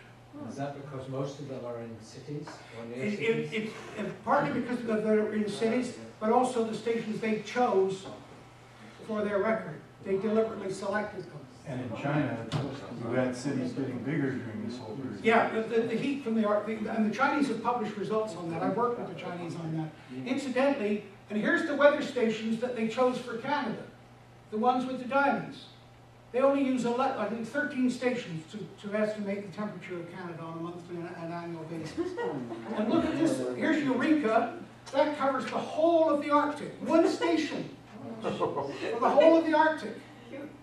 It's absolutely incredible what they've got away with. Are you saying of all of the green and red, it's only the ones that are in black, with black Yeah, borders that are the ones they use? These are the ones they use for actually determining the monthly and annual temperature of Canada. And they were handpicked because Eureka, for example, and I've been up there and I worked with Sylvia Edlund. It's known as a refugia, that is a warm spot in the Arctic. Somebody was asking about that earlier. Okay, they chose it because of that, because it didn't represent the Arctic, but it's the only station in the Canadian Arctic for the whole area. I mean, this is amazing. It's, you know, it's like saying I'm going to do a medical of you, and then they say, well, let's save some money and time. I'm just going to look at that little wart on your left arm. And then the report comes out and says, you know, Joe Blow is a little brown guy with prone to cancer. Right? That's the report. That's exactly what they're doing with this kind of stuff. But this kind of policy, does it come from the government or from the bureaucracy? It's the bureaucracy. You see, that's why Maurice Strong knew that if the bureaucracy go to the government, the politicians say, well, we don't know, whatever you tell us. And if the politicians dare to question it, like, we're the experts, why are you challenging us? And I've seen that happen. Yeah, because you see on TV most of the time, the politicians defend the bureaucracy big time. Oh, of course. They're never guilty of anything. No. It's fascinating to see well, that. They're all playing the game. Don't matter the political party either. Yeah. This, by the way, this is a test of weather stations in the U.S. by Anthony Watts. And here what you see, the two stations here, about 8% of the U.S. weather stations, which are the best funded, the best built, the best sited in the world. Only 8% of them here are accurate to less than 1 degree Celsius. All other stations are not accurate below 1 degree Celsius. But you read, oh, the temperature went up 0.55 degree. They can't do that. They haven't got the data. The stations are totally wrong. And in fact, this has caused a huge to-do in the... This is Maastricht, and what they've been doing, and this is the bureaucracies around the world, every weather station, they've made the old record colder, which then makes it look like it's warming more than it actually was. This is Maastricht in Holland. And here you can see the original actual record, and now the red is what they're using. Look at how they made it look colder. There's a lawsuit going on in New Zealand by the New Zealand Climate Science Coalition. And here's the airport at New Zealand. Here's the blue is the actual data. The red is what they put out as the official temperature data. Look at how they changed the curve. They've done this with every single weather station worldwide. Every single one. It's criminal. It's absolutely criminal. If anybody got caught cooking the data like this, they'd be in jail in a minute. But I have a if few nobody moose knows. pastures that we do that Sorry? with. I have a few moose pastures to do that with. Okay. On gold, yes. Hey, by the way, what happened was that the New Zealand government were going to go to court and defend it, and then they said, "Oh no, no, we won't fight you in courts. We'll establish a commission of inquiry." Well, we know what happens with commission of inquiry. And they did what they. And who did they appoint? Australian bureaucrats that were doing the same thing. It's absolutely amazing. IPCC reports. I'll just show you this one very quickly. This was the first actual example of corruption. This was the graph that was presented. They said, look, there's temperature rising over this period. Clear evidence of humans causing warming. But here's the actual graph. Look how they selected out the portion that showed some warming. This was done deliberately. It was done by Benjamin Sander, who was a scientist at Lawrence Livermore. Okay? And he changed the wording. Because the committee had agreed on wording. I'll do this out quickly. This is what they'd agreed on. None of the studies cited above show clear evidence that we can attribute the changes to the specific cause of increased greenhouse gases. In other words, we don't know enough to say. But here's what Sander put in there. There is evidence of an emerging pattern of climate response to forcing by greenhouse gases and sulfate aerosol. And then the kicker, the body of statistical evidence in Chapter 8, when examined in the context of our physical understanding of the climate system, now points to a discernible human influence on the global climate. Guess which quote got into the newspaper? A discernible human influence. This is what the committee agreed on. This is what the leader of the committee actually put in the report. And then when he was called on it, he claimed he couldn't deal with it. He was having a nervous breakdown. He had to go home. I mean, it is, there's case after case after. If there was just one or two, I wouldn't even bother coming to talk to you. But everything you look at, the hypothesis, the manipulation of the data, and how the whole thing has been corrupted is quite amazing. Oh, sorry, let me flip back to this. This is that medieval warm period I talked to you about. This was a problem for them. See, because people like me were saying, no, it isn't warmer today, it's been warmer 1,000 years ago. Oh, well, Dave Deming, who I know very well, Professor Deming, with the publication of his article in Science, I gained a significant credibility in the community of scientists working on climate change. They thought I was one of them, someone who would pervert science in the service of social and political causes. So one of them let his guard down. A major person working in the area of climate change and global warming sent me an astonishing email that said, we have to get rid of the medieval warm period. And that's what they did. They rewrote history. That's the famous hockey stick. Okay, they literally rewrote history. And they're still in business. They're still working in universities. That's interesting because Farley Mowat mentioned in his book West Viking that the ice line was 500 or 600 miles north of where it was when he was writing the book. Yeah, well, actually, West Viking is one of Farley's better books. In the north, Farley Mowat is known as Hardly Know It. because he visits an area for a week and then writes like he's been there for years. But he doesn't hide that. He said, I just tell stories. I tell yarns. But the West Viking one is actually quite a good one. Particularly his identification of Icelandic spar as the magic stone that they could see the sun through the low cloud. So, yeah, that's good. I've done a lot of work on the ice front where it was during that time. I was going to say, he's been, as Canada's most famous bullshitter, he's been replaced by David Suzuki. Gotta be famous for something, I guess, yes. So the Greenland was occupied, wasn't it? That's why it's called Greenland. It must have been Yeah, warmer. well, with the whole, less ice. yeah, the Viking expansion, of course, I mentioned earlier that the Romanovs were Vikings. They went, more of them went east into Europe and set up the Roman Empire. But Eric the Red went west because he was found guilty of murder. And his father broke him out of jail and said, get out of here and go west because there's no Vikings going that way. But yeah, they settled first in Iceland and then went from there across to Greenland. I've done a whole lot of research on the Hudson Bay Company ship sailing, where the ice fronts was and everything else. But yeah, it's a very interesting part of it. But of course, they also looked for certain sites to settle. They wanted low land and where they could grow crops and so on. Yeah. Now I've heard a defense against the warming theory saying that was a localized phenomenon. Oh, yeah, that's what they tried to do. They said the medieval warm period wasn't global. Right. But you can go look at a site called CO2 Science, and they've got over 4,000 papers showing that it was global. There's no question it was global. But that's what they wanted to divert from this problem. Were they peer reviewed? Yes. But they were peer reviewing each other's paper. Right? And they controlled the peer review process. Wegman, in his study for the US Congress, identified the 42 scientists that were doing this. They were also determining whose name would go on the paper, even though they hadn't been part of the paper. I'm telling you, the corruption of this is mind-boggling. Every aspect of it. They cooked and cheated and lied, and it's absolutely amazing. Here's very quickly is the hockey stick, where they got rid of the medieval warm period. This is McIntyre and McKittrick, the Canadians who discovered what they'd done. And of course you can see here, but now I want to talk about the blade of the hockey stick because they cooked that as well.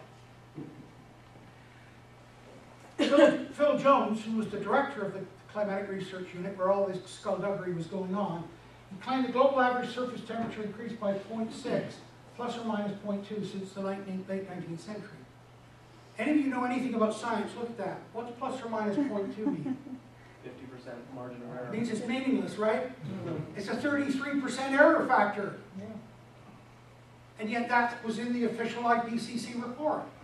And everybody glossed by it. It's like saying, well, here's the poll for the election, but it's only accurate to plus or minus 33%. It is quite incredible. And here's what the range is meaningless. Warwick Hughes, an Australian climatologist, wrote to Jones and said, I'd like to see your data. And Jones wrote back, we have 25 years or so invested in the work. Why should I make the data available to you when your aim is to try and find something wrong with it? And we've got all those emails. And that's the hockey stick, the blade. You cook the blade because they had to show, oh, it's sudden dramatic warming in the 20th century, therefore it must be humans. And what's the sea elevation?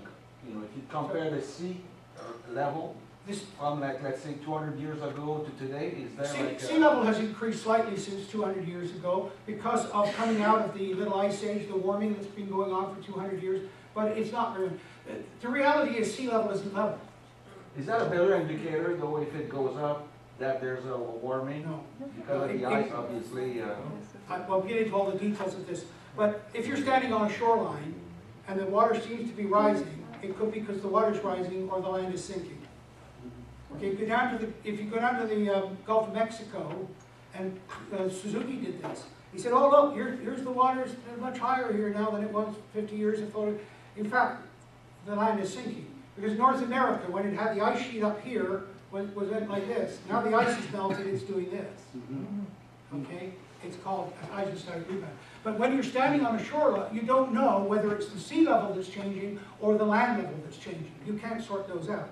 And not only that, but if the water temperature changes by 0.5 degree Celsius over the whole globe, that will cause about a 1/4 meter of change in sea level because warmer water expands. And then also, of course, you get different salinity, all sorts of things. Different. In fact, off the coast of Newfoundland, and we did this when we were chasing Russian submarines around, there's an area there where the sea level is 100 meters higher than the surrounding area because of the gravitational pull within the mantle of the Earth. So the geologists know all about that. So again, it's one of those things that they grossly oversimplify. You say, oh, the ice melts, the sea level will rise. The Antarctic and Greenland ice sheets, 2/3 of them are already in the ocean. Right? They're below sea level. And if the Greenland ice sheet melted, what you'd have is a string of islands and sea in the middle. In the Antarctica, you drill down, it's 14,000 feet below sea level at the bottom of the ice. So of course, most of the ice then is already in the oceans. So, and then also what's above the ocean, when water freezes, it expands by 7%. So even if it melts, the volume is not the same as the ice occupies. So if you melted all the ice, sea level would not change very much at all. And in fact, right now, they're seeing the sea level is decreasing over the last 5 years. And that's from Niels Axel Morter, who's been studying this for years. But you see, they got the Maldives and those islands in the South Pacific. And they saw an opportunity to get some money out of the UN. And so they even went to holding a cabinet meeting underwater. I think all cabinet meetings should be underwater now. Anyway, we'll just get to the end here. This is sunspots. That period when the Little Ice Age and the fur trade was going on, virtually no sunspots, therefore it was very cold. The sunspot numbers have been increasing. The world's been getting warmer since. And here you can see the latest readings. And the reason it's cosmic energy from space causes a change in the low cloud level. So as the low cloud level changes, then the amount of heat that's reaching the Earth changes. That causes the temperature change. Okay, that's what's going on. Again, they haven't told you this. Right now, the sunspot numbers are the lowest we've seen in 200 years. In fact, we're certainly going to get down to sunspot numbers like around 1800, 1820, which was the Dalton minimum. Here's the relationship between cosmic energy and low cloud cover. The red is the cosmic energy from space. The blue is the low cloud cover. So you can see the relationship. Again, none of this is in their computer models or their reports. They don't even mention this.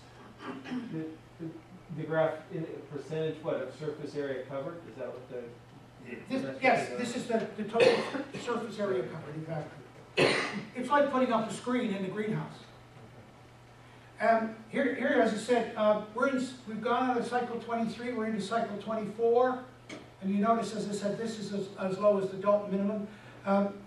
The climatologists that I think are good are the Russians, the Chinese, Japanese, and we're all agreeing that the sunspot numbers are going to continue to decrease and that the Earth will continue to get colder. And yet the world is preparing for warming.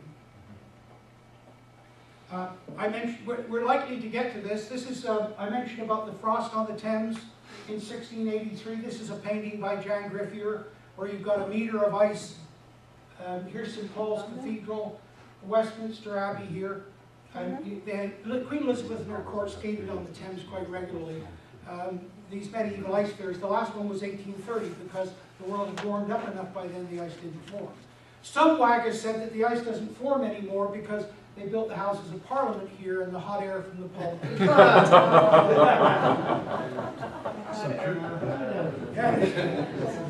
This is another painting from 1677. Here's London Bridge, and look at the thickness of the ice.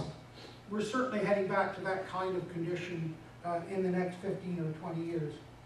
Just to show you in Canada, in the 1970s, when I first started studying climate and global cooling was the threat, and this was a study produced by the World Meteorological Organization at Geneva, showing what a 1 degree cooling of the Earth would do to Canada's agricultural region. If the world cools down by 1 degree, we lose about 50% of our agricultural area. This happened after the eruption of Mount Pinatubo in 1992, and in fact I drove across the prairies that summer. We came very close not to having a harvest because the volcano reduced the sunlight and lowered global temperature. The farmers were actually putting on a desiccant, Roundup, in order to be able to harvest the crop. Without that, there would not have been a harvest that year. So you can see the effects of it. The next issue, they're dropping the climate issue already. They're moving on, they're moving to water. This is the UN's Agenda 21. Widespread scarcity, gradual destruction. There's no widespread scarcity of water. There's an unequal distribution, but there's no widespread shortage. But this is the next thing on their agenda. But this is what I want to show you, this cartoon. It says something's just not right. Our air is clean, our water is pure, we're all getting plenty of exercise, everything we eat is organic and free range, yet nobody lives past 30. That says it all, doesn't it? The number of people in the world that would like to have a longer life expectancy. And life expectancy has increased in every single country in the world. And it's primarily due to clean water and adequate food.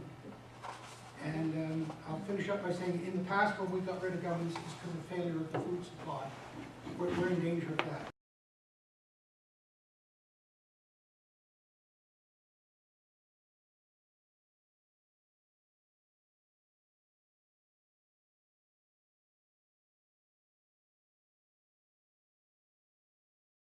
A shift in our way of looking at the world. It started with that composite picture of the world taken by the astronauts of Apollo 8. And it came on the cover of all your textbooks in high school and so on. You know, the blue marble, the phrases that they used. That was the first time we started to think about this as a finite planet, as a limited planet. But of course, what happens with any new paradigm is that people see, yeah, there's some good stuff in that. Yeah, we shouldn't be soiling our own nest. Doesn't make sense. But they don't know how far to go with it. They don't know how to implement it. But there are always a group that will grab it and use it for their own political agenda. And those are the extremists. And I spent my career wondering, what is the role of an extremist in a society? And I finally figured it out. Their role is to define the limits for the rest of us. Their role is to say, to do things where people say, no, hang on a minute, that's going too far. Think about feminism, another new paradigm, absolutely necessary. Still a lot of things that need to be changed. But most women were saying, yeah, it needs some change, but how far do we go? And then the women started throwing their bras away, and the other women were saying, no, hang on a minute. Not so sure about that. They didn't last long. The extremists have defined the limits.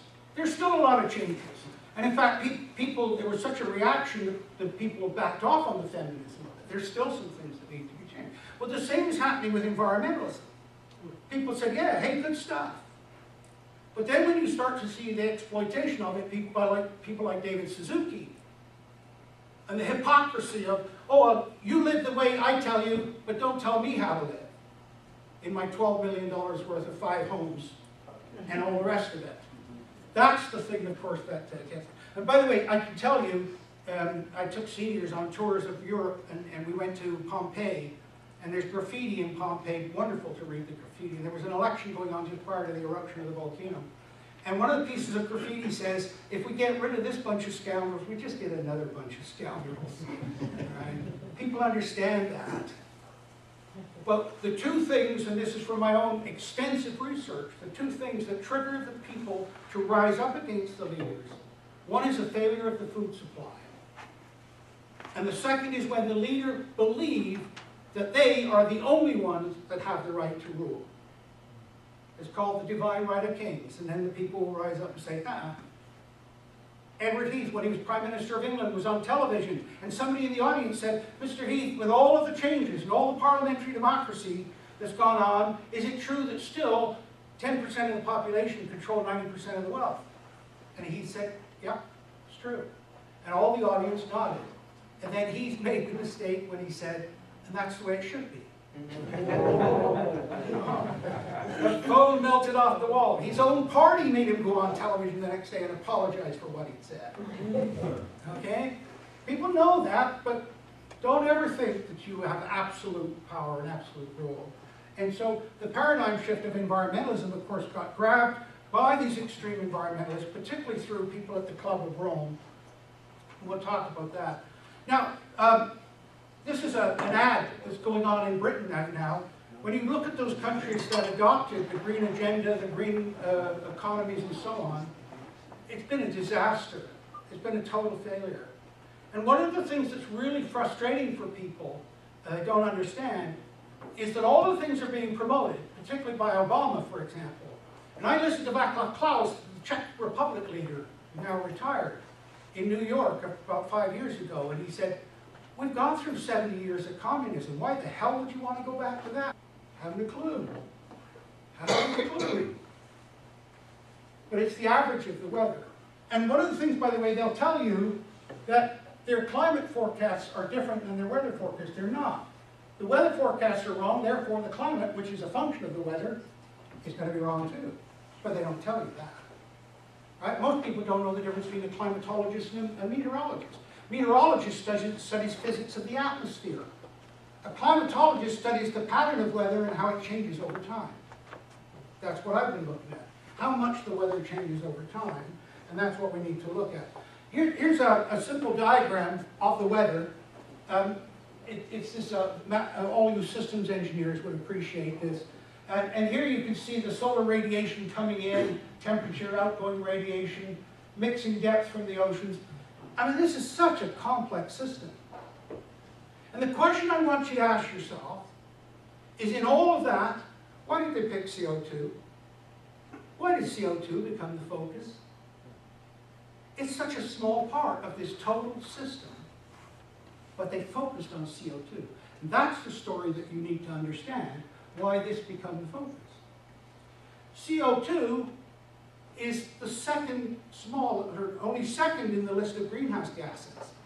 You all heard about greenhouse gases. How many of you know what a greenhouse gas is? Well, I'll show you in a minute. The most important greenhouse gas is water vapor. Never gets mentioned. It's 95% of the greenhouse effect. They never mention it because they want you to focus on the CO2. And you need to ask yourself why that's the case. This is my bank account. I'm learning the LaRouche principles. I'll be better with this. This actually shows you the temperature of the Earth from the ice cores in Antarctica going back 420,000 years. And I took this because I wanted to cover everybody in the room. Boy, you better have a sense of humor here today. They told me when I joined the Canadian military, if you haven't got a sense of humor, don't join. And I didn't realize how serious they were until they put me on a squadron where the oldest aircrew was 36 and the youngest airplane was 42. I'm not kidding. Every single airplane was older than anybody that was flying. And we had one airplane that was 6 inches longer than when it was built. Yeah, an old DC-3. And it was used for towing targets during the war. And every rivet had given it a little bit. It was stretched out. So the door didn't fit. We had a big gap in the back door. And we're flying in the Arctic at -70. Hey, welcome to Canada. Anyway, this shows you, here's the present temperature, okay? Here's the temperature 120,000 years ago, here's 240, here's 320,000 years ago. And they tell you that this is warmer than it's ever been. That's an absolute lie. And as our geologist friend was talking to you about the catastrophes and so on. These, of course, are the ice ages. Here you've got big ice sheets building and then they melt. We're in an interglacial. We're in a warm period of the Earth's history. And the cycles of climate, of course, are ignored. They say that there are no cycles to the climate, but there are. And this is one of the most basic ones that you can see here. Just 20,000 years ago, this is looking down on the North Pole. It takes you a while to figure it out because it's not your normal view of the world. But here's the North Pole, and here's China, North America. Look at the ice sheets that covered the Earth just 20,000 years ago. The ice sheet covering North America 20,000 years ago, that's done. And everybody nodded. If what these people were proposing was new, had not been tried, then people are willing to try it, particularly the Americans. They're more adventurous than most nations on Earth. That's why they're in America, looking for that frontier, looking for the new opportunity. And that's why a lot of Canadians are here, because we didn't want that. We call ourselves the United Empire Loyalists and ran away from that. Okay? But Obama comes along and says, oh, this is going to be changed. And he led them to believe it was going to be completely different. And they're finding out now it's not only the same, but it's more of the same and worse. And you can say, well, what they're trying has already been tried and failed. In Britain, they're getting rid of their green economy. Go and look at Spain, where they created green jobs, and it cost $177,000 for every job they created. You know, go and look at, if you want to see what welfare does to people, go on our Aboriginal reserves. Go and count up the amount of money at federal, provincial, and municipal levels that is spent on every Aboriginal person in this country. And I did it first back in the 1980s, and even then it was almost $1.25 million per person. It's absolutely insane. It's not working. And when are you going to wake up to that? So they say Britain is better off without the Climate Change Act. But all of that money, how much goes to the native and how much goes to the bureaucracy? Oh, yeah, absolutely. The Indian Affairs, Department of Indian Affairs, yeah, so much of it goes. Yeah, it's like with these like Red Cross. They discovered only 12% of all the money they collected was actually going to help people. Government's even worse. I agree. It's the bureaucracies that you set up. That's the problem. Yeah. Oh no, no question. Okay. Let's flip to the weather and climate thing. I'll show you how they deceive you on this. First of all, weather is atmospheric conditions at a place and time. So if you stand outside, you're experiencing the weather. That's the most complex thing in the universe. Because the weather you're feeling is a combination of everything from cosmic radiation from deep space to heat off the bottom of the oceans and everything in between. To suggest that you can create a computer model of that is the height of arrogance and ignorance. There is no way. Right? And I said earlier, how good are their forecasts? 4 days at the most? Environment Canada claim a 70% accuracy on their short-term forecast. If I tell you that you can be accurate for tomorrow and for the next 2 days, if you say tomorrow's going to be the same as today, you've got a 63% chance of being right. Right? Because of the way weather systems work. And they're getting another 7% for what? I mean, how much are we spending on these people? And then there's the climate. What is the climate? I was talking to a grade 4 class. I love those kids.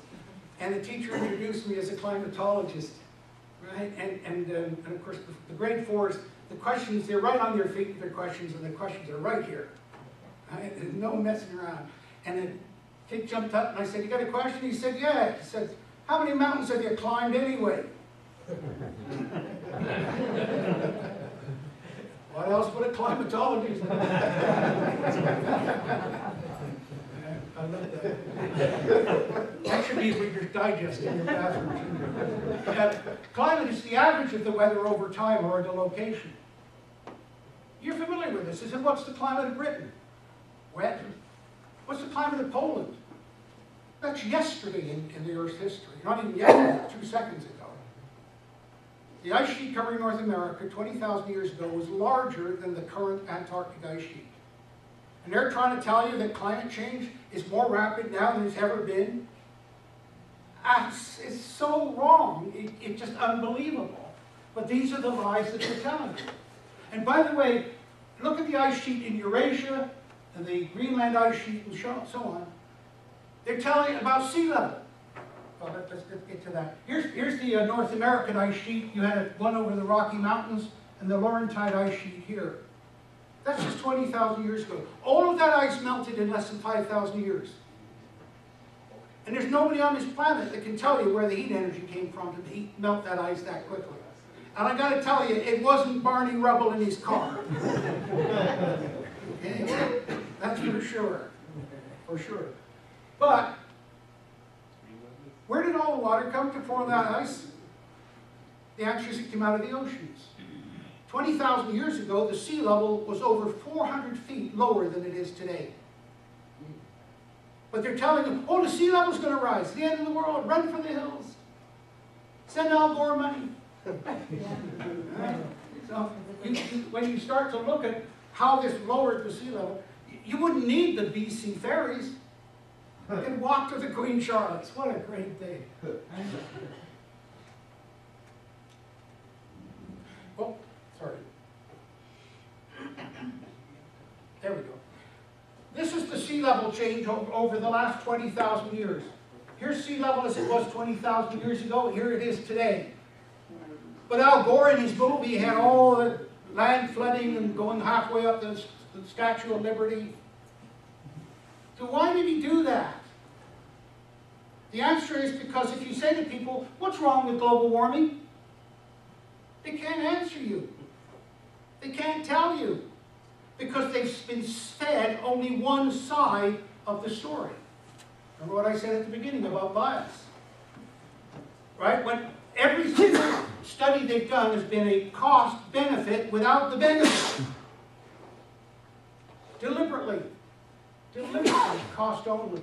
And here you see, as I said, look at how rapidly the sea level rise in about 5,000 years. Tremendous increase in sea level. And now it's been leveling off for the last 5,000 years. But they're trying to tell you, oh, it's getting worse. It's absolute nonsense. So you can see the situation here.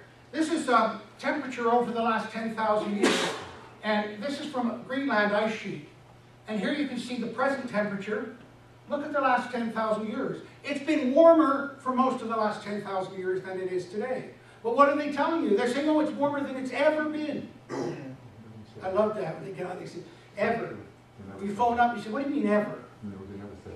And so, well, 5 billion years of the Earth's history? No, only since government records began. Oh, how did we ever survive without government records? My goodness.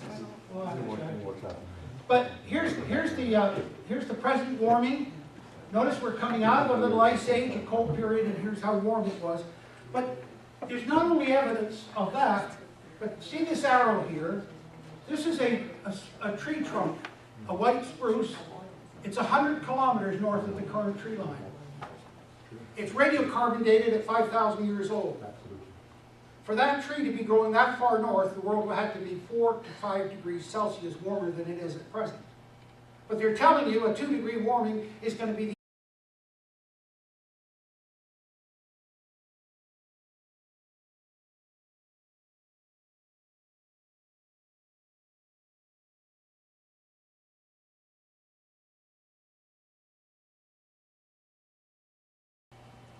I'm going to just set this up here.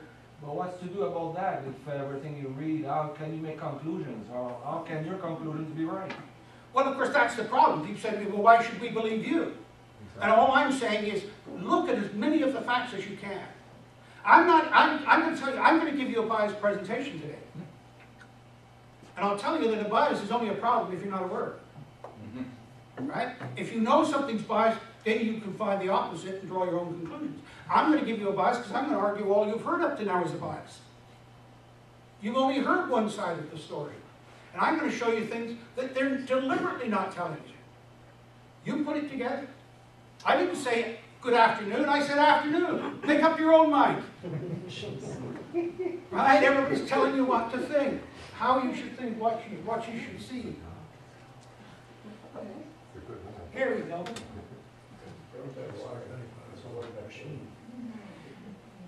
I've labeled this the biggest deception in history.